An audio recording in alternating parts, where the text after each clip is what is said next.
agradecemos, Pai, porque se nós estamos aqui hoje, Deus, declarando, Pai, que nós te amamos, foi porque o Senhor nos amou primeiro. E nós te agradecemos, Pai. Quando nós entendemos, Senhor, a grandeza do teu amor, da tua graça, do teu perdão, não existe outro caminho senão, Pai amado, que trilharmos um caminho de gratidão. Gratidão todos os dias, Pai, por saber o quanto nós somos falhos, o quanto nós somos maus.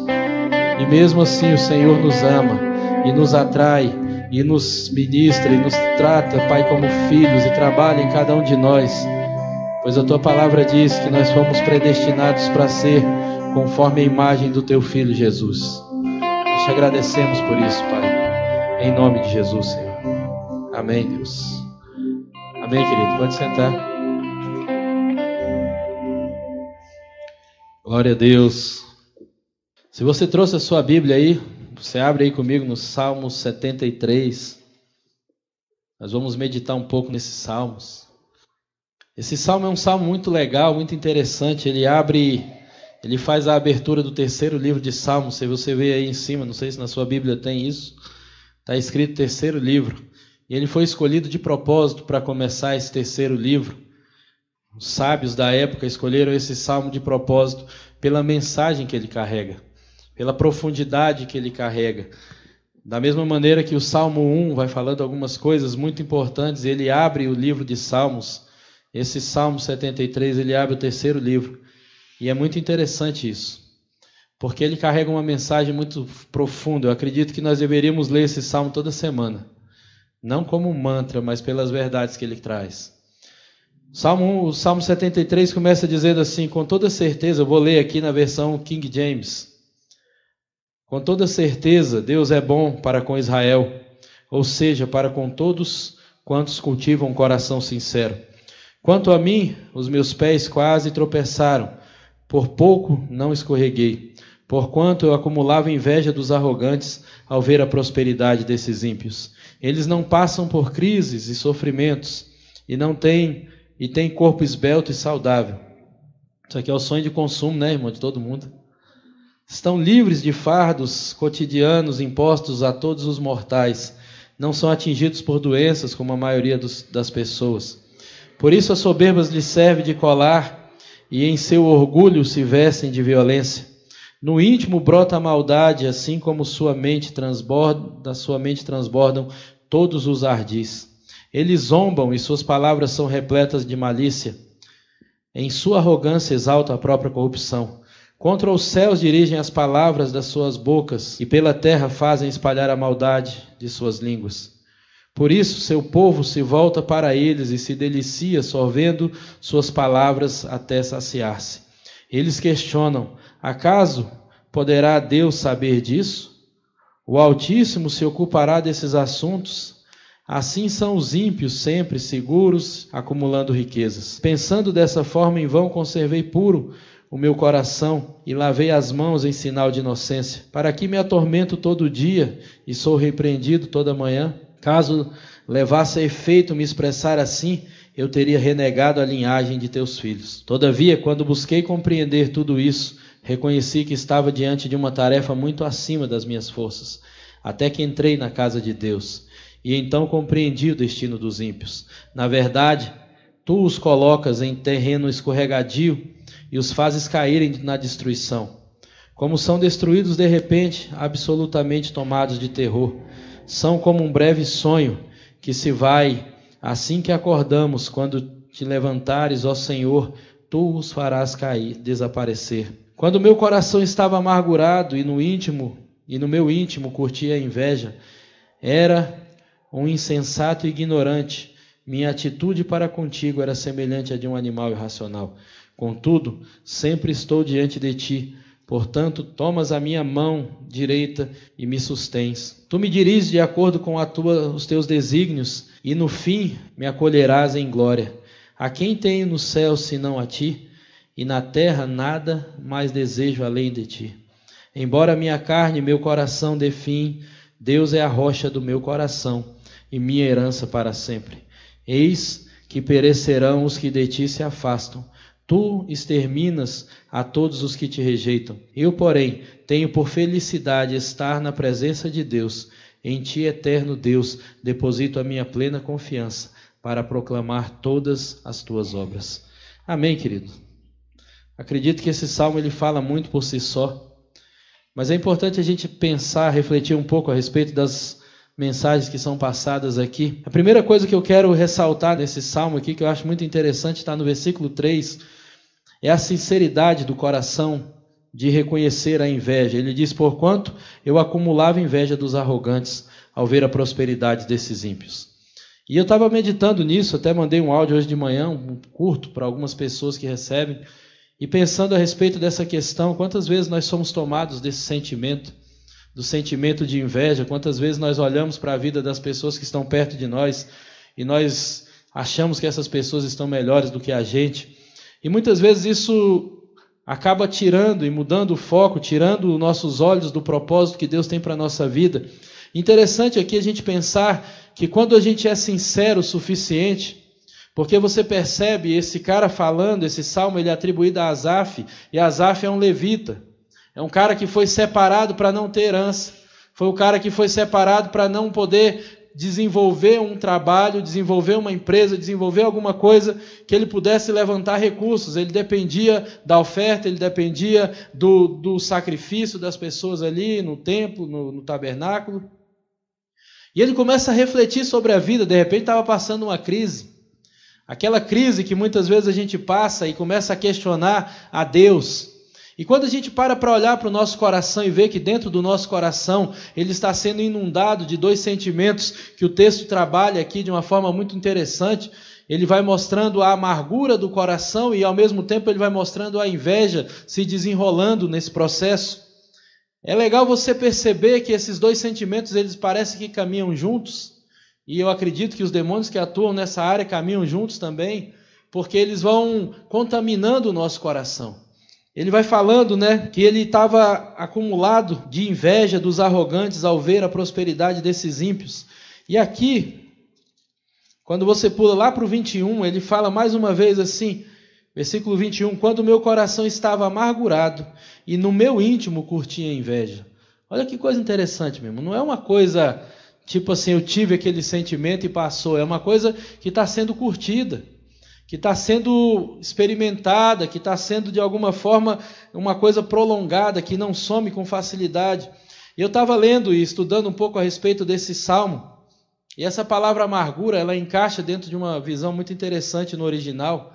A palavra amargura significa ser levedado ou azedo, quase nada a ver com a realidade, né, irmão? Você conviver com alguém amargurado é você lidar com alguém azedo o tempo inteiro. E eu estava vendo o que é esse processo de levedação, de levedura, uma coisa interessante. É muito usado nessa coisa de cervejaria, de panificação. Então esse processo de levedura é gerar fungos naquele lugar, e muitos desses fungos eles causam doenças, literalmente, ao ser humano. E a gente começa a perceber algumas semelhanças que são mais profundas do que em si estão ali colocadas, e as características desses fungos são interessantes. Uma delas é que esses bichos só ficam em lugares que são doces. O propósito desses fungos nesses lugares é azedar o negócio. E muitas vezes essa amargura que a gente carrega no coração de olhar a vida e não ver a vida da maneira que nós gostaríamos, ela começa a trazer esse azedume, literalmente, para a vida. Conviver com pessoas amargas, conviver com pessoas que passaram por uma história e não conseguiram resolver a sua história, pessoas que estão envelhecendo e não estão amadurecendo, porque a gente precisa entender isso, amadurecer e envelhecer são coisas diferentes. Tem uma frase que diz que envelhecer é obrigatório, amadurecer é opcional. Amadurecimento é algo intencional, eu amadureço a partir das minhas escolhas. E quando eu não amadureço e eu vou fermentando algumas coisas no meu coração, eu começo a criar fungos que são maléficos, que vão tirar, que vão roubar de mim a alegria, que vão roubar de mim a doçura da vida, e que acaba transformando cada pessoa que carrega isso no seu coração em uma pessoa amarga, uma pessoa azeda. E sabe o que acontece, querido? Aquilo que a gente tem falado. As pessoas pulam a fase de amadurecimento e elas apodrecem. Elas não passam pela maturidade, elas chegam na sua velhice podres. E é muito complicado você conviver com pessoas assim, Porque essa pessoa não conseguiu extrair da vida dela sabedoria, ela não conseguiu extrair da vida dela alegria, ela não conseguiu extrair da vida dela gratidão. Então, quando você encosta numa pessoa dessa, ela vai derramar sobre você o azedume dela, ela vai derramar sobre você a amargura. E você percebe que isso caminha junto com a inveja, porque normalmente uma pessoa amargurada, ela passa a vida dela olhando para a vida dos outros e falando mal. Ela passa o tempo inteiro dela analisando a vida de todo mundo e procurando defeito em todo mundo para amenizar o sofrimento dela de olhar para a própria vida e ver que a vida dela é uma vida medíocre, que a vida dela é uma vida de fracasso, que a vida dela é uma vida onde ela está sendo derrotada pela sua história, porque o problema não é passar por uma história ruim, o problema não é ter vivido um monte de dificuldades na nossa história, passado por sofrimentos, o problema é a maneira que a gente está lidando com isso hoje. O Evangelho é o resgate disso, querido. O Evangelho é justamente o lugar onde você encontra a cura, a solução para todos esses problemas e esses traumas. Muitos que estão aqui passaram por histórias difíceis. Muitas pessoas que você conhece passaram por histórias muito difíceis. A questão e a pergunta é até onde essa história que você viveu, o sofrimento que você passou, já está resolvido ou isso foi gerando para você, dentro de você, amargura. E a gente vive numa era, num tempo, numa situação muito propícia para a gente ter inveja, porque a vida hoje ela é vivida através de janelas, de telas. A gente passa a nossa vida toda assistindo a vida dos outros. Muitas pessoas hoje estão perdendo a melhor parte da vida porque estão ali o tempo inteiro olhando a vida dos outros. Instagram, Facebook, redes sociais, é o lugar onde você gasta o seu tempo olhando a vida dos outros e pensando o quanto a sua vida é medíocre. E aí você vê que nem sempre aquilo que está sendo publicado é real. E não importa se é real, se não é, às vezes é mais fácil para a gente pensar, não, isso aqui é um fake, essa pessoa não está tão bem. Esse lugar não é tão bonito, essa roupa não é tão legal, assim, o corpo dela não é tão bom, isso aqui é um fake, que é Photoshop. E de repente não é, irmão, a pessoa é boa daquele jeito mesmo, e aí isso é um massacre, porque quando a gente não está bem, e uma coisa que é uma característica de pessoa ferida, é que ela não consegue se alegrar com o sucesso do outro. Irmão, hoje está muito mais fácil você encontrar pessoas para ficar com raiva, para sentir inveja, para falar mal, para jogar areia no negócio, para jogar você para baixo, do que pessoas que vão se alegrar com você, do que pessoas que vão se alegrar com o sucesso. Isso aqui é tão sério, querido, isso que é ministrado nesse salmo, e me chamou a atenção a sinceridade desse cara. Por ser um levita, por ser um homem de Deus, um homem separado para essas coisas, ele até fala aqui, no versículo 15, caso levasse a efeito me expressar assim, eu teria renegado a linhagem dos teus filhos. Sabe o que ele está dizendo? Eu não posso ser sincero com o pessoal todo, porque se eu começar a falar o que eu estou sentindo e pensando, eu vou estar negando. Eu vou estar negando algumas coisas que o povo cristão, ou os crentes, ou os religiosos não suportam ouvir. Porque o religioso ele pensa que você tem que estar bem o tempo inteiro, que você tem que estar feliz o tempo inteiro, porque se você passa uma crise, uma dificuldade, é porque você está em pecado, é porque você está fazendo alguma coisa errada. E de repente não, querido, a vida traz essas coisas para nós. Tem coisas que nós somos responsáveis porque são escolhas, mas tem coisas que nós somos vítimas. E saber separar isso e saber aplicar o princípio de Deus em cada uma dessas situações é o que faz com que a gente não seja refém dos problemas que a gente vive na vida. Se a gente passa por situações que nós somos culpados, nós temos que saber lidar com isso. Nós temos que saber resolver isso diante de Deus. Se nós passamos por situações que nós somos vítimas, tem uma forma correta de resolver isso. Tem um jeito de você lidar com aquela situação e não ficar refém daquilo que você está vivendo. Esse salmista ele é muito sincero, o Asaf ele bota para fora a amargura, a dor do seu coração, ele faz uma análise. E sabe o que é uma característica interessante desses fungos que fazem mal? Eles não são vistos a olho nu, eles precisam de um microscópio. Isso é uma característica legal porque normalmente existem coisas dentro de nós que nós não enxergamos. E nós precisamos que Deus venha com o microscópio dele, com o poder dele de sondar o nosso coração para mostrar para a gente o que está ali dentro. Não são coisas que a gente enxerga, não são coisas que a gente consegue ver com os nossos olhos e dizer, estou assim.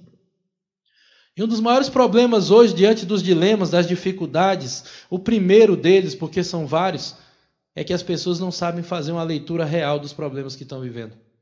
Elas não conseguem olhar para a vida delas com esse microscópio de Deus. Por isso que o salmista orava e dizia: Deus, sonda o meu coração e vê se há em mim caminhos maus. Vem com a tua lupa, com o teu microscópio e me mostra aquilo que está ali oculto, escondido. Por quê? Porque você reconhecer, cara, eu sou invejoso, não é tão fácil assim. Você reconhecer que muitas vezes, às vezes até aqueles pitis que as pessoas dão, não estão ligados a verdadeiramente o motivo que ela está dizendo. Lá no fundo ela está sentindo inveja. Lá no fundo está sendo denunciado coisas dentro dela que precisam ser trabalhadas.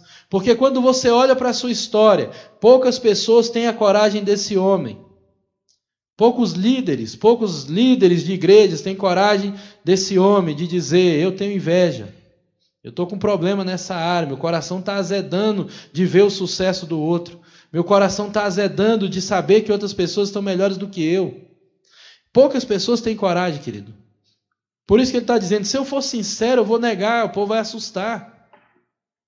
E aí ele está mostrando uma coisa: quando a gente olha para a vida e percebe através de Deus, e a gente vê isso o tempo inteiro. Você sabia que você pode viver com amargura a vida inteira e achar que você está bem? Você pode maquiar esse negócio a vida inteira. Estava conversando com o irmão e o cara, beleza, tranquilo, pai, conversando, aquela alegria toda. E eu falei assim: o fulano de tal? Meu irmão, aí o negócio veio à tona. Aqui, eu não vou nem usar os termos, aquele miserável. Eu quero é que não sei o quê. Tipo assim, eu quero é que morra. Igual aquele ditado: eu quero que morra lá longe para feder longe de mim. Aquela coisa, por quê? Porque quando você está vivendo a vida, você mascara o negócio. Mas se alguém te acertar no lugar certo, meu irmão, aí vem à tona. E é possível a pessoa viver a vida inteira amargurada. É possível a pessoa viver a vida inteira olhando a vida dos outros e sentindo inveja. Infelizmente é possível. E ainda assim as pessoas vivendo dessa forma vão negando isso. Não, eu não tenho isso. Não, eu estou bem. Eu estou tranquilo. Eu não olho para a vida de ninguém e sinto inveja. Eu me alegro com o sucesso dos outros. E de repente você vê que a maioria das pessoas elas vêm de uma situação complicada, onde estão se comparando o tempo inteiro, mas não são sinceras suficientemente igual esse homem foi de colocar isso para fora. Ele teve uma crise, querido, que a maioria das pessoas tem. E principalmente aqueles que são filhos de Deus. Quando você está sendo fiel a Deus e as coisas não estão fluindo.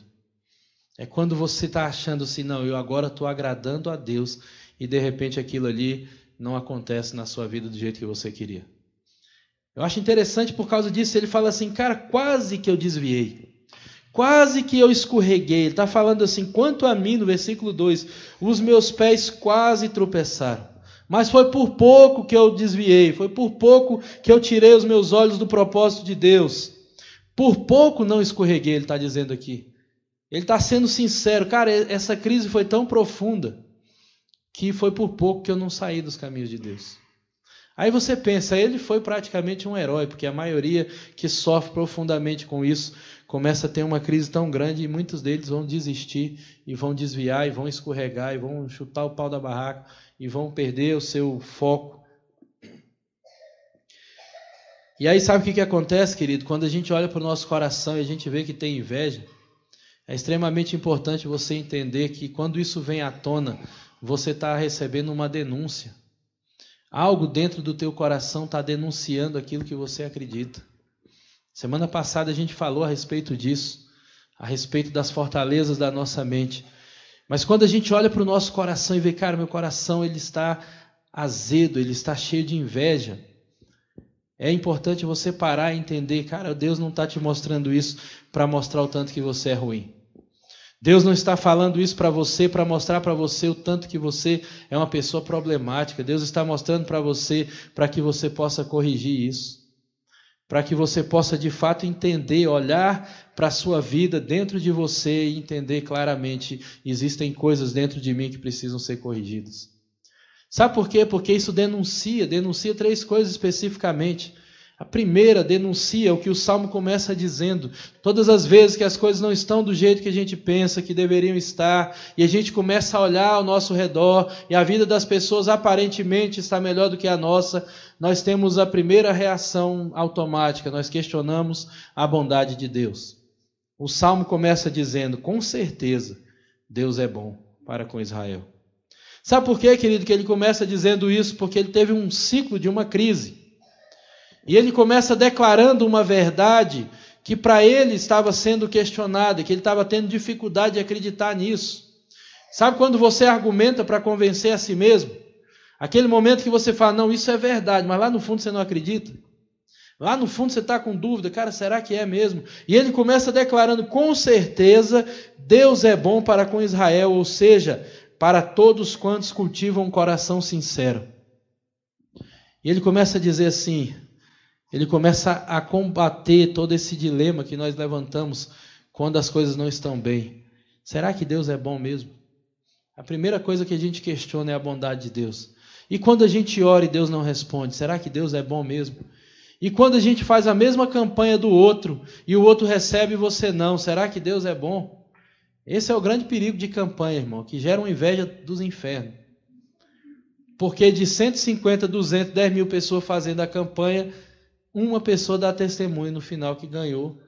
E os outros ficam assim, em vez de dar o glória a Deus de coração, falar glória a Deus, esse irmão foi abençoado. Não, glória a Deus, mas lá no fundo está assim, pô Deus, eu fiz a mesma campanha que o cara. Eu fiz o mesmo jejum que ele. Eu passei o mesmo tempo no monte, sei lá onde é que você foi. Eu fiz a mesma campanha, 150 quarta-feira para receber aquele negócio. E a coisa não deu certo para mim. O que está acontecendo? E aí você começa a entrar numa crise, querido. E aí essa crise começa a te conduzir a questionar a bondade de Deus. A primeira denúncia. Você precisa firmar as suas convicções a respeito de quem é Deus.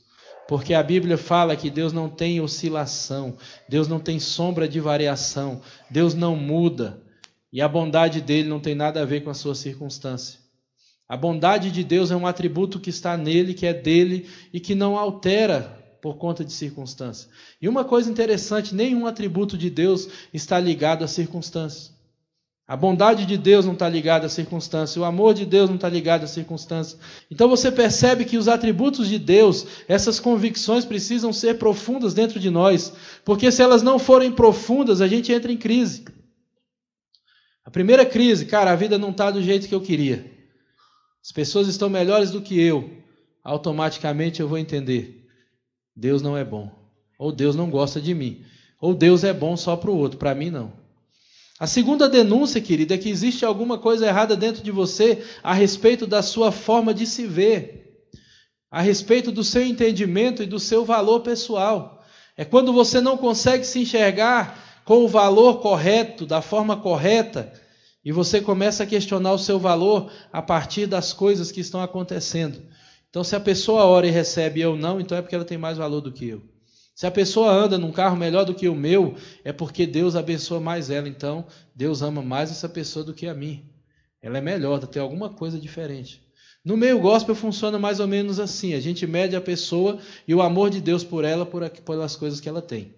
Então, se ela tem um ministério de sucesso, se ela tem um carro bom, se ela tem uma casa boa, é porque ela é muito amada por Deus. Mas se você está passando luta e passando dificuldade, é um sinal que Deus não está te amando tanto. E mais uma vez a gente entra em crise. A crise em relação ao nosso valor. A crise em relação a quem nós somos. A crise em relação a quem nós somos diante de Deus e do amor que Deus tem por nós começa a ser denunciada a partir do momento que a gente enxerga que o nosso coração está cheio de inveja. Está cheio de amargura. E a terceira coisa que denuncia é uma forma errada de entender o propósito da vida. Quando você olha e começa a medir as pessoas, começa a medir o amor, começa a medir o seu valor a partir das coisas, a partir do sofrimento ou da ausência do sofrimento, a partir da riqueza ou da ausência da riqueza, é porque você não entendeu o propósito da vida. É porque o seu foco ainda está totalmente preso na mentalidade desse mundo. Quando a gente começa a medir o sucesso das pessoas e achar que o valor da pessoa está relacionado a isso, e é interessante você estudar sucesso na Bíblia, não tem nada a ver com o que o mundo fala. E aí Deus começa a denunciar. Olha para o teu coração e vê aí, e Deus fala, olha só o que tem dentro do teu coração.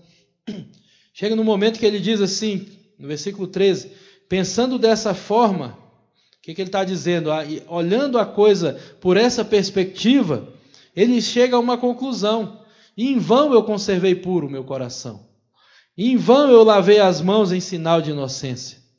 Ou seja, não vale a pena servir a Deus. Não vale a pena ser fiel. Não vale a pena viver uma vida de santidade. Não vale a pena renunciar às coisas, os desejos, as paixões, as loucuras dessa vida para ficar diante de Deus. Porque olhando dessa perspectiva, é isso que ele está dizendo aqui, pensando dessa forma, não faz sentido viver a vida com Deus. E aí essa é a crise, porque esse é o propósito que o inimigo tem quando ele está trabalhando com essa mentalidade. Ele está trabalhando, demandando pensamentos, lançando pensamentos na mente de cada um, para que a gente comece a enxergar a vida por esse prisma. Para que a gente comece a enxergar o valor das pessoas por essa visão. O mundo está pesando isso o tempo inteiro. O mundo, o sistema que a gente vive, impõe isso o tempo todo. Um dos principais propósitos de uma propaganda é falar para você o tanto que sua vida não presta. Se você tiver a sua tecla SAP espiritual ligada quando você está assistindo uma propaganda de qualquer coisa, o propósito é gerar uma insatisfação em você, é criar uma necessidade que você não tem, é olhar e falar assim, cara, você não se sente bem, você não está se sentindo uma pessoa valorizada, mas a hora que você pegar esse telefone na sua mão, meu irmão, a sua vida vai ser outra. Você não é tão bonita quanto você gostaria, mas o dia que você comprar esse shampoo, aí vem a propaganda que a mulher desenrola o cabelo, aquele negócio. Aí você pensa, aquilo ali é feito em computador, beleza, e se não fosse? E se o cabelo dela for daquele jeito mesmo? Aí mata de inveja, né? E uma coisa que eu achei legal aqui, ele vai falando assim, versículo 5, estão livres de fardos cotidianos impostos a todos os mortais, é como se eles não fossem seres de outro mundo, né? Aí fala, não são atingidos por doenças como a maioria das pessoas. Cadê a parte aqui do versículo 4? Né? Eles não passam por crises e sofrimentos e têm o corpo esbelto e saudável. Isso aqui é o massacre das mulheres. Isso aqui é aquela coisa assim que é a cereja do bolo da inveja. Além de ter dinheiro, além de não sofrer, além de ser uma vida perfeita, ainda tem o corpo bonito. Olha só, irmão, que massacre. O cara estava em crise até com o corpo dele. Olhando, falou, o cara, além de estar rico, de estar tirando foto, viajando para todo lugar, nas piscinas, nas praias e não sei aonde, fazendo cruzeiro e fazendo não sei mais o quê. Além de não ter sofrimento, os filhos são uma benção, está todo mundo bem. O cara ainda tem um corpo bonito, rapaz. Aí massacrou. Aí a mulher olha e fala, ainda tem um corpo bonito. E aí começa esse processo de começar a pensar assim, cara, não vale a pena. Não compensa. Quantas pessoas não deixaram abandonar o evangelho por causa disso, querido? Quantas pessoas foram enganadas através de uma mensagem que é mentirosa? Que pregaram Jesus Doril, tomou o problema, sumiu. Pregaram aquele Jesus que vai resolver os seus problemas.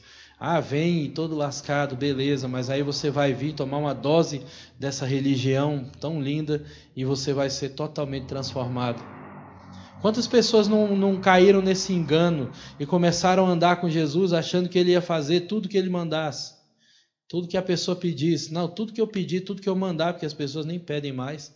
Hoje está sendo ensinado a exigir, a espremer Deus na parede, a cobrar em cima daquilo que está escrito. Uma inversão terrível, querido. E as pessoas nascem nesse evangelho, ou nesse negócio que dizem que é evangelho, porque não tem nada a ver com o evangelho. As pessoas começam a sua caminhada com Deus acreditando nisso. Não, eu estou aqui porque Deus vai fazer milagres na minha vida. E se Deus não fizer? Eu estou aqui porque eu tenho uma doença e quero ser curado. Beleza, Deus cura. Mas e se Ele não curar? Não, eu estou fazendo essa campanha porque eu quero mais dinheiro. Beleza, e se chegar no final da campanha e não tiver dinheiro? Não vale a pena servir a Deus. Não vale a pena viver uma vida de santidade. Sabe, querido, isso denuncia o nosso coração. Isso denuncia o que a gente realmente acredita. Isso denuncia a superficialidade do nosso entendimento em relação ao Evangelho. Isso denuncia tanta coisa dentro de nós que a gente precisa parar para analisar isso de forma verdadeira e profunda e ser sincero com Deus. Ser sincero lá dentro. O que você realmente quer? O que você realmente espera de Deus? Como é que foi pregado o Evangelho para você? O Evangelho foi pregado para você naquele contexto de milagre ou foi pregado para você no contexto de arrependimento? Porque a porta de entrada para o céu é o arrependimento. A porta de entrada para o reino de Deus é arrependei-vos. João Batista está falando isso. Arrependei-vos porque é chegado o reino. Aí Jesus aparece e diz, arrependei-vos porque o reino de Deus já está aqui. João Batista está dizendo, ele está vindo. Jesus está dizendo, eu já cheguei, o reino está aqui. Agora se arrependa. E sabe o que acontece? A gente nasce no Evangelho onde ninguém ensinou que a gente precisava se arrepender das coisas. Evangelho não é você pegar Deus, sacudir Deus, para ver se caem umas moedas lá do céu na sua cabeça. Não, Evangelho é negar a si mesmo e seguir. E aí a gente tem uma geração de dodóizinho, porque Deus não me deu, eu vou embora. Sabe, querido, eu entendo isso, cara. O cara começou numa crise. E aí ele vai para a parte mais legal, até que eu entrei na casa de Deus. Até que eu entrei no santuário, até que eu saí dessa dimensão humana, essa mentalidade medíocre, essa mentalidade de um sistema falido, e entrei na mentalidade do reino de Deus e comecei a enxergar as coisas a partir dessa perspectiva. Até que eu saí daquela visão, querido. Até que eu comecei a olhar a coisa de fora e falar, isso não é uma verdade. E ele diz assim, até que entrei na casa de Deus, no versículo 17, então compreendi o destino dos ímpios. E ele começou a entender as coisas não são tão boas assim. Ele começou a entender a coisa não está tão bonita quanto parece. E hoje é muito fácil da gente ver isso. É muito fácil a gente conhecer pessoas que têm a vida financeira resolvida, que viajam para lá e para cá, mas elas são pessoas totalmente destruídas dentro delas. Pessoas que não têm satisfação com nada, compram e nunca estão satisfeitas com nada. Por quê? Porque acreditaram nessa grande mentira. E aí ele começa a falar algumas coisas. Contudo, versículo 23, estou diante de ti, portanto, tomas a minha mão direita e me sustém. Ele começa a entender, cara, eu entrei diante de Deus. E aí ele fala uma coisa aqui no versículo 25. Versículo 26 quer dizer, embora minha carne e o meu corpo, meu coração defiem, Deus é a rocha do meu coração e minha herança para sempre. Sabe, ele está dizendo assim, cara, a minha carne, a corrupção, aquela dificuldade que eu tenho, é uma realidade, a coisa está cada dia definhando, vamos dizer assim, o corpo, o coração. Se a gente deixar a coisa livre, ele inclina para o lado da maldade. Mas ele começa a entender que ele está diante de Deus e que ele precisa ser sustentado por Deus. Talvez você tenha que chegar diante de Deus e ser sincero e falar, Deus, eu tenho tudo isso aí dentro do meu coração e eu não tenho força, eu não consigo mudar essa situação. É aí que a coisa fica boa, porque você não consegue mesmo. A nossa natureza sem Deus, e é proporcional, quanto mais perto, mais você entende a visão, o reino, e mais o seu coração descansa, e quanto mais longe de Deus, mais você pensa de forma carnal, mais você se envolve em coisas que não são da vontade de Deus, e mais você destrói a sua vida, porque essa é a consequência. E ele está falando assim, Deus, então toma pela mão direita e me sustém, porque eu não consigo ficar firme sozinho, e a gente não consegue mesmo. Nós precisamos que Deus tenha misericórdia de nós, segure a nossa mão e nos conduza para dentro desse lugar. Existe um lugar em Deus, nesse lugar que aqui está dizendo que é a casa de Deus, na outra versão vai dizer que é o santuário, é o lugar onde você começa a entender a coisa da forma correta. É o lugar onde você começa a enxergar a coisa a partir da perspectiva de Deus. Sabe, por isso que eu estou falando, talvez a gente tenha que ler esse salmo toda semana, porque às vezes a gente está sendo envolvido por coisas durante a nossa semana e você vai perdendo o seu foco, você vai tirando os olhos do propósito, você vai começar a olhar para a vida dos outros. Talvez a gente tenha que diminuir ou exterminar algumas redes sociais para parar de ficar com inveja dos outros.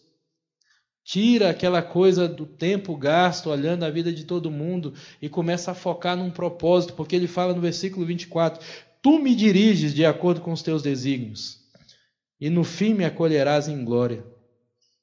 Ele está dizendo assim, olha, eu preciso ser dirigido, ou ele está entendendo isso, eu preciso da tua direção dentro do teu propósito.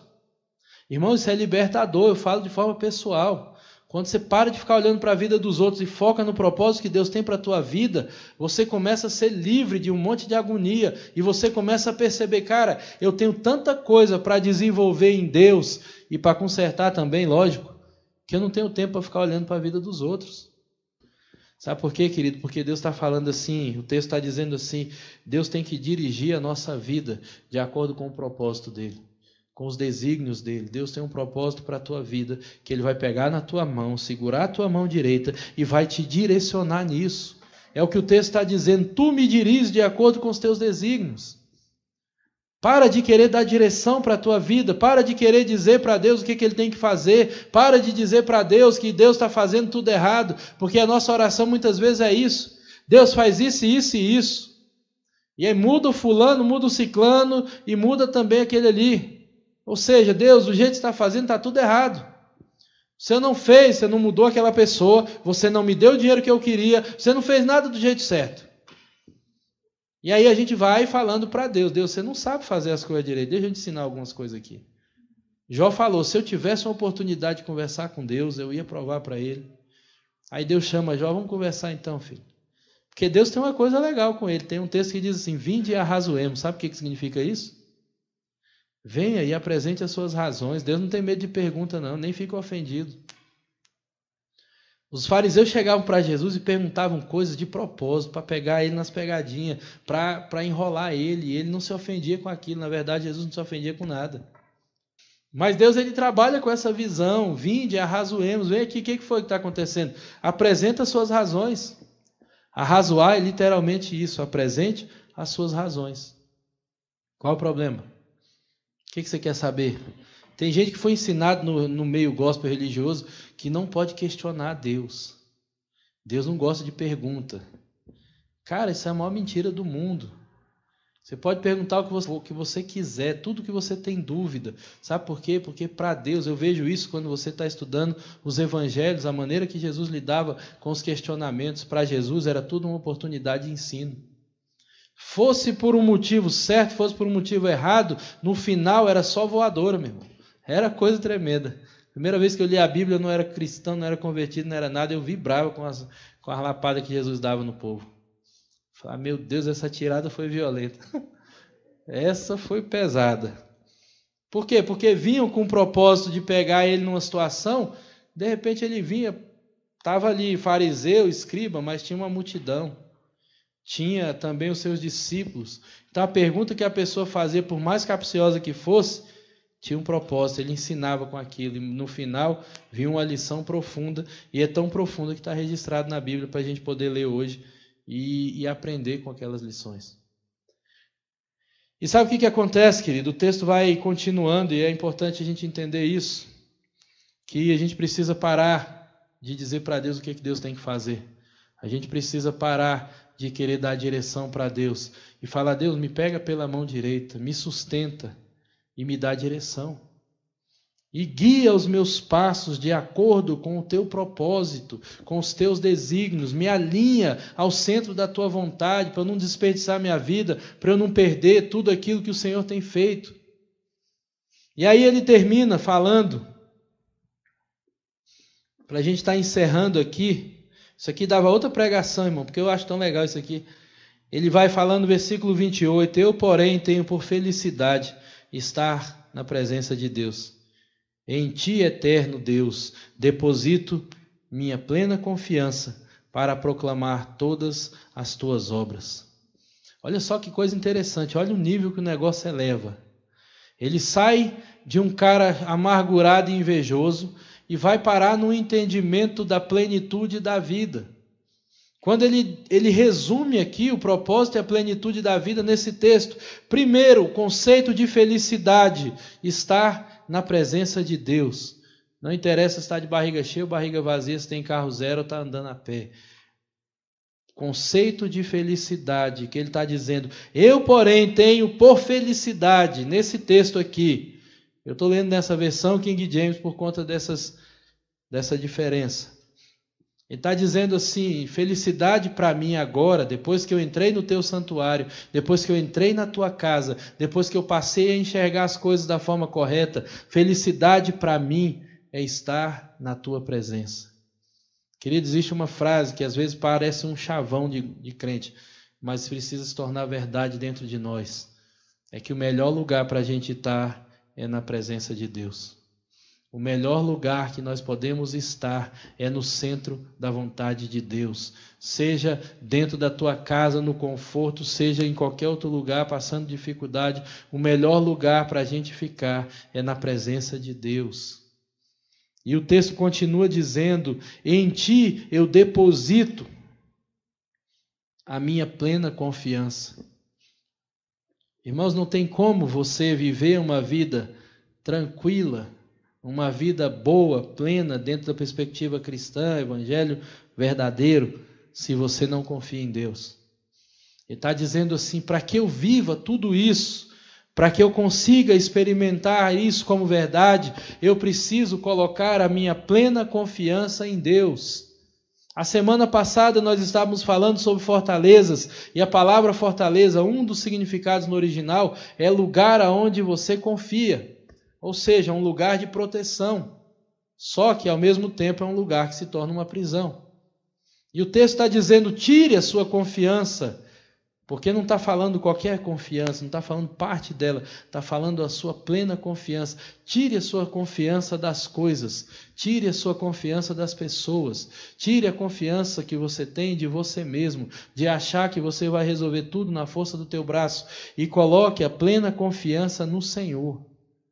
Essa é a grande realidade. Esse cara resume o propósito da vida, a plenitude da vida nesse texto. E no final ele diz assim: para proclamar todas as tuas obras. Sabe o que quer dizer isso? A cereja do bolo é a sua vocação. A sua vocação, quando você está vivendo na presença de Deus, você é uma pessoa que é feliz. Quando você coloca a plena confiança em Deus, você tem essa felicidade, e aí Deus começa a fazer com que você viva a vocação, o propósito da sua vida, independente daquilo que você foi chamado, independente do seu dom, independente do que você faça. Você tem um propósito só, que é proclamar as verdades de Deus, que é proclamar todas as obras de Deus. A vida do cristão, ele precisa pregar o tempo inteiro. E eu não estou falando pregar falando. Tem uma frase da Jocum que o pessoal fala assim: pregue o tempo inteiro e quando for preciso, fale. Olha só que coisa, irmão. Quebrou os conceitos gospel, achar que pregar é falar. A sua vida prega, tanto para o bem quanto para o mal. A sua vida, a partir da maneira que você vive, ela está pregando e proclamando as obras de Deus o tempo inteiro. Por isso que ele está dizendo assim: cara, eu vim de um lugar onde eu estava morrendo de inveja de todo mundo, gastava o meu dia inteiro no Instagram olhando a foto dos outros. De repente eu entendi: cara, eu não tenho tempo mais para isso, porque Deus tem tanta coisa para fazer em mim, através de mim, que eu preciso focar no propósito que Ele tem. Eu preciso entender a plenitude, entender o conceito, porque para o mundo felicidade é ter coisas, é viver prazer, é viajar. E para quem entendeu o propósito de Deus, felicidade é literalmente estar na presença dEle.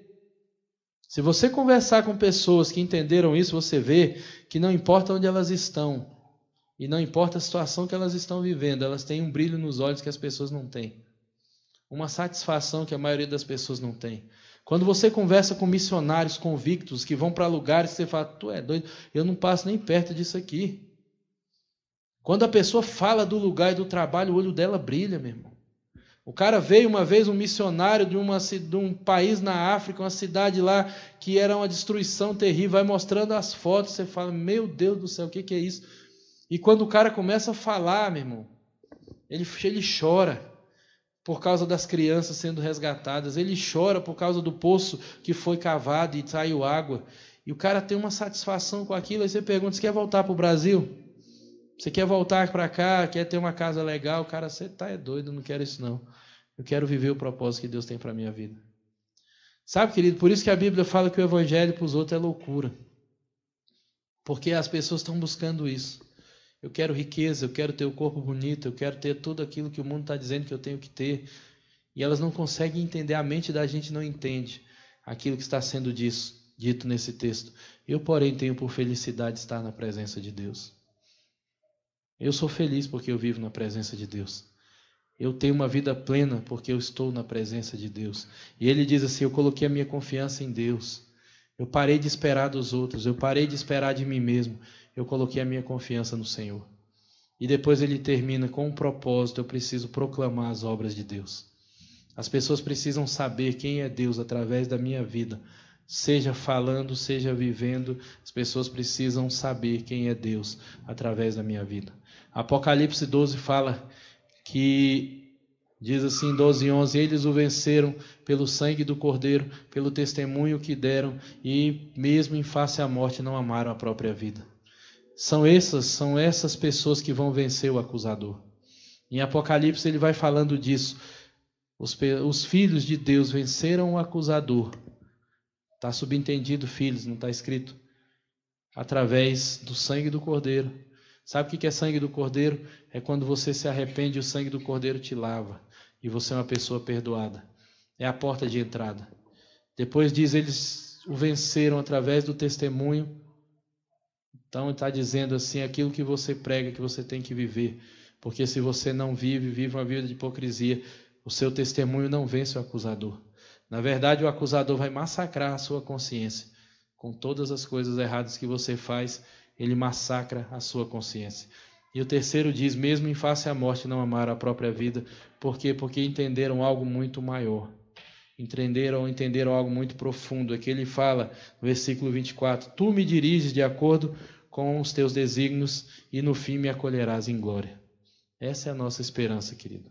É ter a nossa vida toda na presença de Deus e saber que um dia nós seremos acolhidos em glória. Vamos ficar de pé, querido? Quando a gente começa a olhar da perspectiva de Deus, querido, ter inveja das pessoas é uma perda de tempo terrível.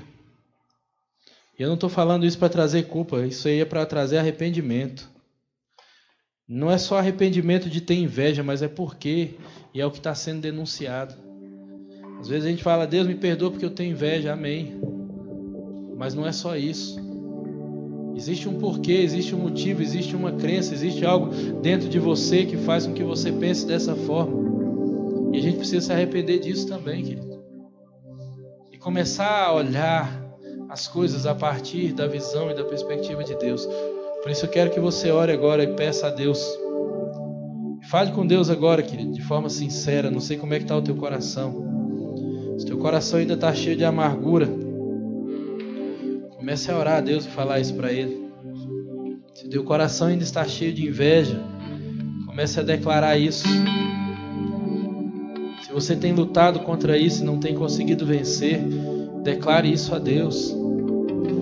Comece a dizer, Deus, me toma pela mão, Senhor, e me dá direção.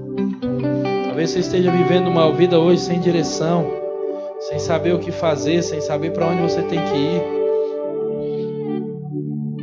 sem saber aquilo que você precisa viver.